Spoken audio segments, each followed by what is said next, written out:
बुलेटिनमध्ये सुरुवातीला आताची एक महत्त्वाची बातमी। मंत्रिपदाच्या प्रतीक्षेत असणाऱ्या संजय शिरसाट यांची सिडको महामंडळाच्या अध्यक्षपदी वर्णी लागली आहे। त्यांची सिडको महामंडळाच्या अध्यक्षपदी नियुक्ती करण्यात आली आहे। गेले 2 वर्ष संजय शिरसाट हे मंत्रिपदाच्या प्रतीक्षेत होते, मात्र आता त्यांना मंत्रिपदाचा दर्जा मिळालेला आहे। सिडकोच्या महामंडळाच्या अध्यक्षपदी त्यांची वर्णी लागलेली आहे। आताची महत्त्वाची बातमी पाहतो। संजय शिरसाट हे आता सिडको महामंडळाचे नवे अध्यक्ष असणार आहेत। गेले 2 वर्ष ते मंत्रिपदाच्या प्रतीक्षेत होते, मात्र आता त्यांना मंत्रिपदाचा दर्जा मिळणार आहे आणि ते आता सिडको महामंडळाचे अध्यक्ष असणार आहेत। अध्यक्षपदी त्यांची नियुक्ती झालेली आहे। शिंदेगडाचे नेते संजय शिरसाट यांची सिडकोच्या अध्यक्षपदी नियुक्ती झालेली आहे। तर म्हणजे गेले 2 वर्ष ते मंत्रिपदाच्या प्रतीक्षेत होते, मात्र त्यांची सिडको महामंडळाच्या अध्यक्षपदी वर्णी लावत त्यांना मंत्रिपदाचा दर्जा देण्यात आलेला आहे। राज्यमंत्रिपदाचा त्यांना दर्जा मिळालेला आहे, तो सिडको महामंडळाच्या अध्यक्षपदी नियुक्ती झाल्यानंतर।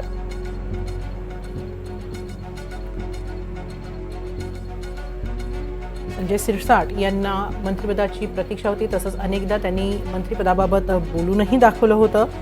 अखेर आज त्यांना मंत्रिपदाचा दर्जा तर मिळालेला आहे, मात्र मंत्रिपद असं नाही। सिडको महामंडळाचे ते आता नवे अध्यक्ष आहेत आणि त्याप्रमाणे त्यांना मंत्रिपदाचा दर्जा मिळालेला आहे। आपण याबाबत अधिक माहिती घेऊया आमचे प्रतिनिधी मोहसिन शेख यांच्याकडून। मोहसिन, संजय शिरसाट यांची सिडकोच्या अध्यक्षपदी नियुक्ती झालेली आहे, काय अधिक माहिती? हेमाली, आपण जर बघितलं तर गेल्या अनेक दिवसांपासून मंत्रिमंडळाची विस्ताराची चर्चा सुरू आहे, मात्र आता निवडणुकीला अवघे महिना 2 महिने शिल्लक आहे, त्यामुळे मंत्रिमंडळ विस्तार होणे शक्यता कमी आहे। अशात अनेक जण मंत्रिमंडळासाठी इच्छुक होते, त्यापैकी संजय शिरसाट देखील एक इच्छुक असल्याचं बोललं जात होतं। अनेकदा त्यांनी आपली इच्छा देखील बोलून दाखवली होती।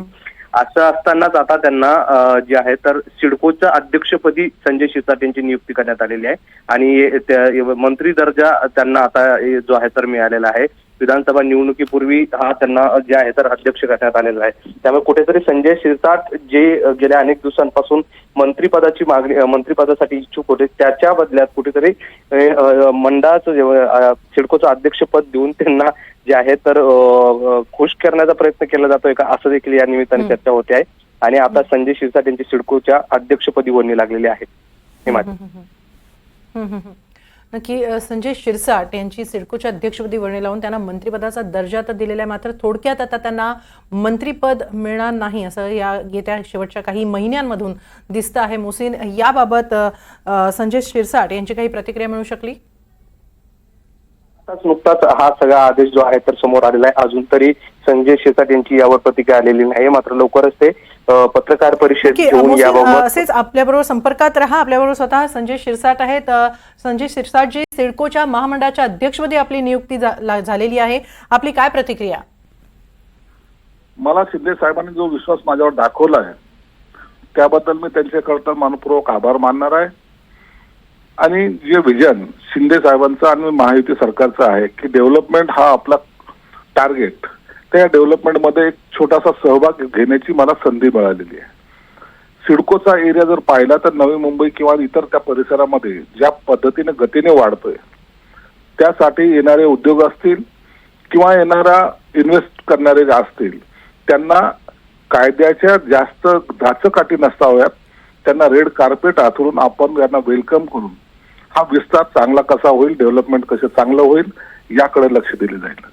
मला वाटतं ही संधी जी मिळाली याचं निश्चित मी सोनं करण्याचा प्रयत्न करेल। खूप खूप अभिनंदन आहे तुमचं। सिडकोच्या अध्यक्षपदी तुमची नियुक्ती झाली, त्यामुळे मंत्रिपदाची सुद्धा तुम्हाला प्रतीक्षा होती, मात्र आता सिडकोच्या अध्यक्षपदी नियुक्ती झाली आहे, याकडे कसं पाहता? बघा, राजकारणामध्ये काही गोष्टी ज्या आहेत त्या वरिष्ठ नेत्याच्या काही अडचणी असतात, त्या आपण समजून घेतल्या पाहिजे। आपल्याला पाहिजे म्हणून काही करायला पाहिजे असं नसतं। तर त्या निश्चित मला मुख्यमंत्री साहेबांनी शब्दही दिला होता आणि ते मला मंत्री केलंही असतं, परंतु राजकीय घडामोडी, राजकीय अडचणी असतात आणि त्या आपण समजून घेतल्या पाहिजे। पण शिंदे साहेबांचा एक स्वभाव निश्चित आहे, कार्यकर्त्याला वाऱ्यावर न सोडणं हा जो त्यांचा स्वभाव आहे, त्याला ते आज जागलेले आहेत आणि ते महाराष्ट्रातल्या कार्यकर्त्याला बी एक संदेश त्यांनी दिलेला आहे की माझ्याबरोबर तुम्ही जे जोडले जातात, मी तुम्हाला कधी वाऱ्यावर सोडणार नाही। एक वडिलकीचा जो त्याला म्हणतात थाप, ही शिंदे साहेबांनी आज माझ्या सुद्धा पाठीवर ठेवली, म्हणून मी त्यांचा सुद्धा आभार मानतोय. धन्यवाद संजय शिरसाटजी, NDTV मराठीकडे ही प्रतिक्रिया नोंदवल्याबद्दल.